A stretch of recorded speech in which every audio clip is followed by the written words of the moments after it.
Hey everyone, so I was watching some Dan Lok for the past month, and he seems pretty interesting. So I want to kind of chronicle his life. So if you have any questions for anything I say, then leave a comment, or you can ask him even, see what he says. So I'm going to start here.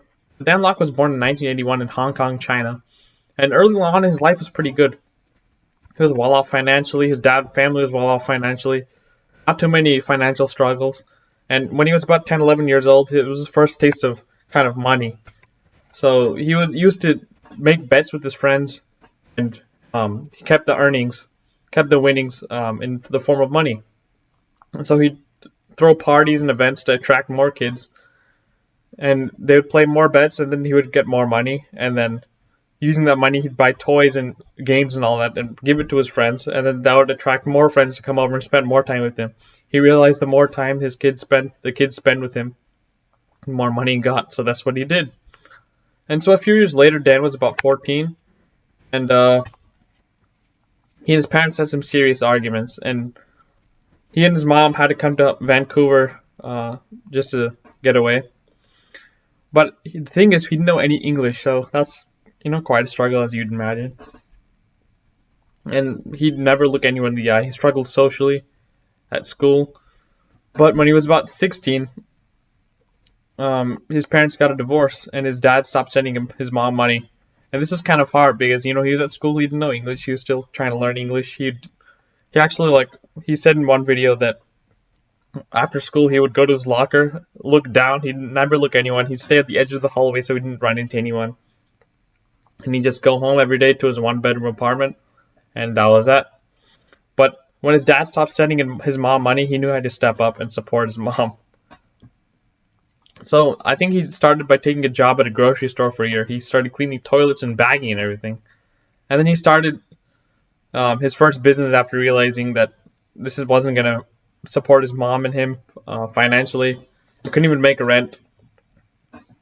And so he started his first of 13 business failures. So you know how he always says, I started 13 businesses before I had my first success? So his first one was actually a lawn mowing business. So he approached an old man in his neighborhood, and he offered to mow his lawn for free. So he did it, and then at the end, the man was impressed. So he asked, "Okay, can I have your lawnmower and your lawnmower and use it for a week? And every week I'll come back and mow your lawn for free." And the old man said, "Yeah, that's fine." And so he mowed everyone else's lawn in the neighborhood, and he started collecting money from them. Eventually, the customers just stopped paying for it, and then he just moved on to another business. And so some of his other businesses were computer repair. He had like a vending machine business, not really sure what that was about. And he had like a network marketing business, which he kind of hates right now. And eventually he got into $150,000 in debt due to like a scammy business partner. And that $150K came from his mom, which was all of her money pretty much, and his friends. After that, no one wanted to talk to him, and he was in the NFL or No Friends Left Club, not the football one. So eventually he attended college, but he dropped out soon after because he didn't see the benefit of it, and he needed to live. There was no money coming in. And so he read several business books after he dropped out, like Think and Grow Rich, the usual. And he actually started collecting copywriting from a copywriter who was selling him ads in the mail all the time. So he was studying that. Pretty interesting for him to do. And he started attending seminars, like local business seminars. And he knew that the person who was writing those ads was named Alan Jack. And so Alan Jack actually sat next to him just by chance at a seminar. And Dan recognized him. And then Dan said, "Can I take you out to lunch?" And Alan said, "Yeah, why not?"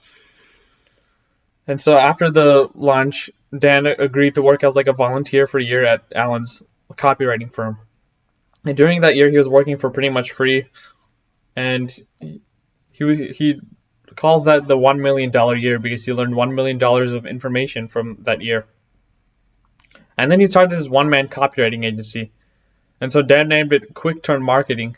And so he would like write ads for local businesses At the beginning, he was really struggling to find clients, but after that he realized he needed credibility and kind of authority, so he started writing books and used the kingpin strategy to attract clients. And then he started using his consulting experience, his copywriting experience, to start doing consulting actually. And he started gaining experience from consulting, and that was he was making above six figures by this time through copywriting and consulting. And then he started speaking, so he's making about $500,000 at this time. He's about 25, and then he was reading a book one day called Your First 100 Million, and then he decided to call the author. And it's complicated, but eventually he got to the author. His name was Dan. He calls him Big Dan, I think. And he actually paid $100,000 just to get his mentorship. And so some time goes by. He continues successful businesses, and then he starts investing. And then eventually, by the age of 27, 28, I think, he starts retiring. Or he can retire. It's funny because he said he went to the beach like right after he retired, and he got bored after like a couple months.